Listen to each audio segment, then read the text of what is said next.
અમાસથી શરૂ થતા દશામાના વ્રતને પગલે ડીસા બજારમાં માઈ ભક્તો ઉમટી પડ્યા। માઈ ભક્તો વ્રતને પગલે મૂર્તિ પૂજાપૂજ સહિતની વસ્તુઓની ખરીદીમાં તલ્લીન। સામગ્રી ખરીદ કરવા માઈ ભક્તો બજારમાં ઉમટી પડ્યા હતા। અષાઢ માસની અમાસથી દશામાનું વ્રત શરૂ થતું હોય છે। આ વર્ષે અષાઢી અમાસ રવિવારે હોવાથી માઈ ભક્તો દશામાની મૂર્તિ પૂજાપૂજ સહિતની સામગ્રી ખરીદી કરવા માઈ ભક્તો બજારમાં ઉમટી પડ્યા હતા, જેને પગલે બજારોમાં ભીડ જોવા મળતી હતી। અમાસથી શરૂ થતા દશામાના વ્રતને લઈને ડીસાની બજારોમાં ખરીદી કરવા માઈ ભક્તો નીકળ્યા હતા।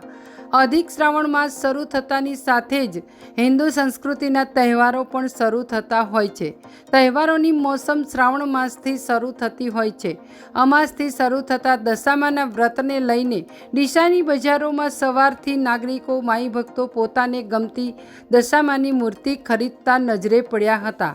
દશામાના વ્રતમાં જરૂરી પૂજાપૂજ શણગાર સહિતની વસ્તુઓ લેવા બજારમાં ઠેર ઠેર માઈ ભક્તો ભીડના ટોળા જોવા મળ્યા હતા। સવારથી બજારોમાં દશામાની મૂર્તિ પૂજાપો અને શણગાર સહિતની વસ્તુઓ ખરીદવાને લઈને બજારોમાં મોટી માત્રામાં નાગરિકો ઉમટેલા હતા। અષાઢ માસની અમાસના દિવસે દશામાના વ્રતનો માઈ ભક્તો પ્રારંભ કરતા હોય છે। દશામાની પ્રતિમા પૂજાપો ફળ ફળાદી સહિતની અનેક સામગ્રીની ખરીદી માટે માઈ ભક્તો બજારમાં ઉમટી પડ્યા હતા। દશામાનું વ્રત 10 દિવસ સુધી ચાલતું હોય છે, જેમાં માની ભક્તિમાં માઈ ભક્તો તલ્લીન બની જતા હોય છે। વ્રત દરમિયાન શ્રદ્ધાળુઓ ઉપવાસ એકટાણું કરતા હોય છે। વરસાદી માહોલ હોવા છતાં માઈ ભક્તો દશામાની પ્રતિમાને લેવા ઉમટ્યા હતા। Bureau report, street news, Banaskantha. Dasharathbhai પત્ની અમે દશામાનું વ્રત લઈએ છીએ।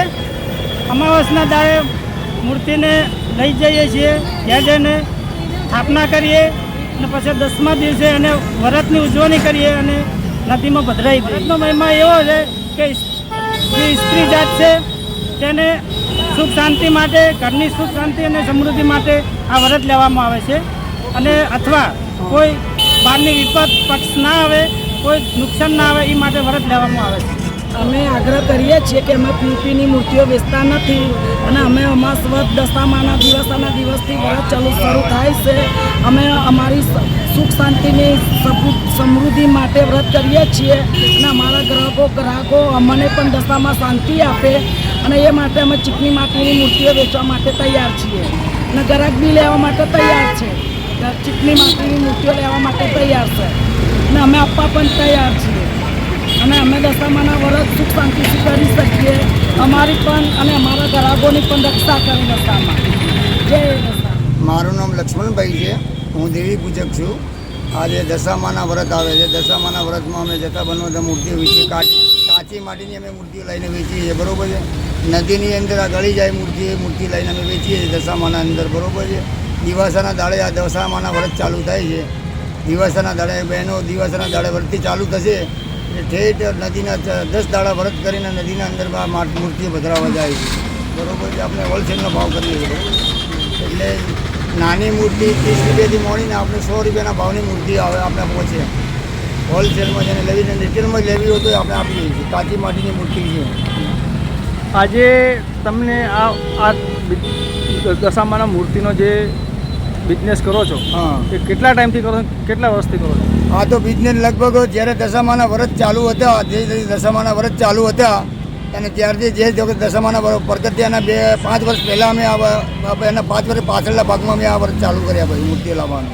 આ વ્રતનો મહિમા શું હોય છે? આ વ્રતનો મહિમા એ છે કે વ્રતની અંદર જે રાજાનો મહિમા છે, આ રાજાનો મહિમા છે। રાજાને અંદર આ દોરા કોઈ બાંધવાના મહિમા છે, કોઈ પૂજાપાના મહિમા છે।